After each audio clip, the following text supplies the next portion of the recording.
All right, everybody, welcome in. This is Stick and Hack Reacts, and this is Stick and Hack on Air on the 8 Side Network, powered by iHeartRadio. I'm Adam Groh from Stick and Hack, and that's Keith Stewart from ESPN Radio, host of The Pro Show and ReadTheLine.com. There is this Masters glow that's still happening, Keith, but we did move on from Augusta because, as you and I both know, there is a tournament every single solitary weekend, including this past weekend, RBC Heritage at Hilton Head, and somebody who loves Easter probably more than anybody. Well, there's one guy that loves Easter, and then there's Jordan Spieth. He has won 2 years in a row on Easter Sunday, and he won in a playoff this year over Patrick Cantlay in a very strange one-hole playoff, which we'll talk about. Keith, your reaction? Our boy Jordan Spieth back at it in the victory circle. Well, you know what? I mean, Adam, at the end of the day, in the golf world, the PGA Tour, if Jordan Spieth is winning, all is well in the world. You know, they could show you all sorts of social media clips of him signing autographs and just being a true professional winner. So kudos to him and his camp. No one can still figure out his pre-shot routine, but he won. So, you know what? Usually I go 2 thumbs up on a winner. I'll go 1 thumb up, and we'll leave it at that. Well, we're not going to leave it at that, Keith. There's so many things to unpack there. Okay, right. Because he is Jordan Spieth, and he has been in the headlines for golf for the last 10 years, and he is one of my favorites. He is one of golf's favorites. We like to see him win. He had a stretch there where he wasn't doing anything, and then he came back and he won last year, and he won again this past weekend. He is a new father. He has a pre-shot routine that you would see on TikTok and say, I got to play with this guy all day.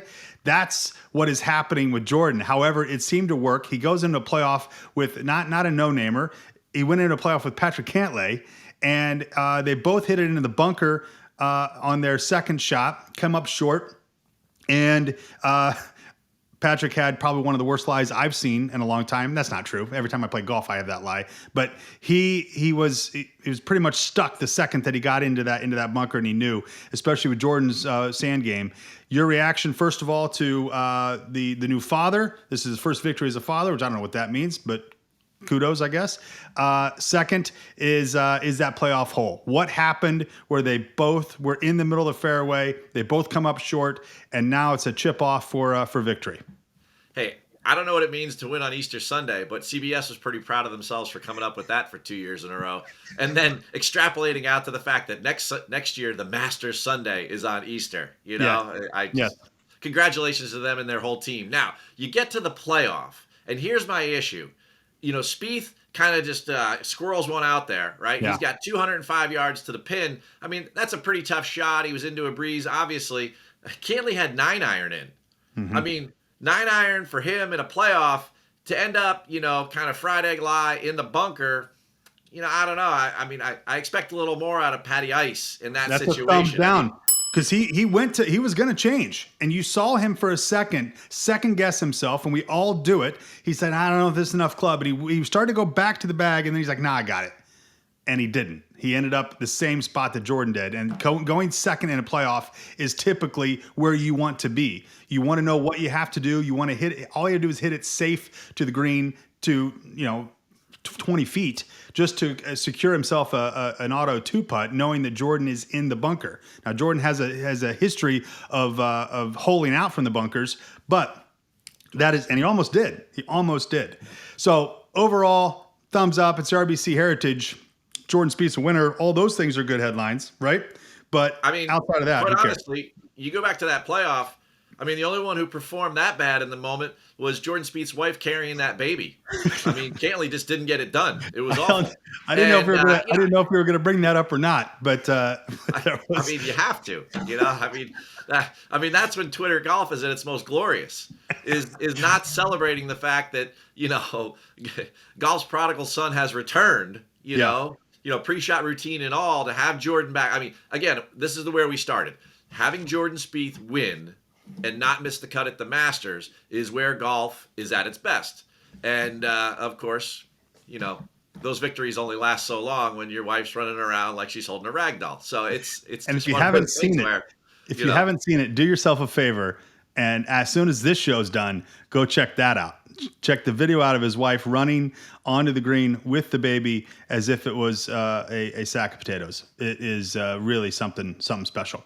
All right, let's move on to the LPGA and the Lotte Championship. The Lotte Championship, your winner, 5th win of her career, is Hyo Joo Kim. And Keith, reaction. First of all, where was this? Number one. Number two, it felt like it ended middle of Saturday. Do I have that right? You are actually correct. If you were looking for the last 4 holes, which you usually watch on Sunday, you weren't going to find them because the LPGA did something savvy because they could take advantage of the time change and they could have a little prime time golf on a Saturday night to finish up. They started on a Wednesday, so they shifted it a day, which was cool because they were out on Oahu, which is Hawaii. And thank you. I guess for reference sake, where they have the Sony Open, it was right around the coast from there. It wasn't very far from there. And they had a new site this year, and I think that wind was really the factor. I mean, they call them trade winds over there, but they didn't look like they were all that resort-like. The ladies, the first round on Wednesday I watched was mild trade winds, but then definitely the second and third round were affected by wind. I mean, the ladies were really, I wouldn't say super struggling, but I mean, it was challenging. There's no doubt about that, and it definitely limited scoring in a lot of ways. But you know what? Hyo Joo Kim, she got the job done, and even down the stretch, she started the day with a 3-shot lead. She maintained it. She had a 1-shot lead going into the last hole, scoreable par 5, and she hit a little pitch shot to 2 feet. She got the job done. You got to give her credit. 5th time winning on tour. She's 24 years old, and the LPGA tour rolls on. So what is next for the LPGA? They're heading to LA. They're going to do a couple events in California. So they're coming back to the mainland, but they are not off. They are back on for this week, and we get to watch more of it. Hopefully, coming back to the mainland, we'll get a couple more big stars. They only had, I think it was 12 of the top 25 in the world ranking, in the Rolex World Rankings there at the Lotte Championship. So I don't know. Maybe they saw the wind forecast because it was pretty brutal. There's no doubt about that. All right, reaction number 3. We move right on to the PGA Pro Championship. Now, this is something that is near and dear to your heart for many reasons, and I was excited when oh, look at that! What a shirt! I create golfers. Is that what it says? Yeah. Yeah, good. Just want to make sure. Keith, the PGA Pro Championship is and forgive my denseness here, but I assume these are PGA professionals from around the country. These are those that we see at the golf courses and giving the instruction and running the club and making sure that all the golfers have everything that they need and that golf life is the best life. The PGA, which is in most cases a thankless job because you're doing the frost delays and you're dealing with the aeration and the cart pass only, and nobody's thinking of that, hey, these guys are actually golfers and they actually go out and they golf. This is their time to shine, the PGA Pro Championship. Explain it to me. It's in the Omni Barton Creek in Austin, Texas, which is a phenomenal resort. And of course, I've played it on the simulator, so basically the same thing. Keith, give me the reaction to the PGA Pro Championship, and for those that don't know, what it is. Well, first things first, right? I got to give you 2 thumbs up because you got 2 of the top 3 things that PGA pros all love, men and women across the country.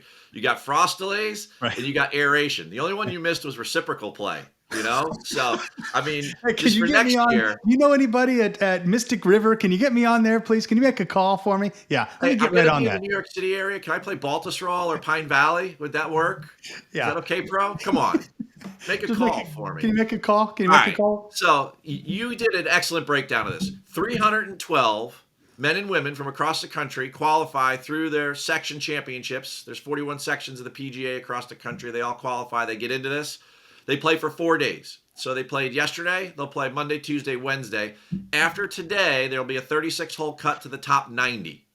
After Tuesday, there'll be a 54-hole cut to the top 70.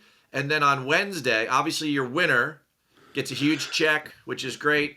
And then they'll also get 6 PGA Tour exemptions and a spot in what's called the Team of 20. The top 20 players will play next month in the PGA Championship at Southern Hills. So that's really what they're all playing for. They're playing to compete in a major championship. So there's 312 players out there. They're playing 2 different golf courses. I think of the 4 that are there at Omni Barton Creek, Coverage is on the Golf Channel, 3 to 6 p.m.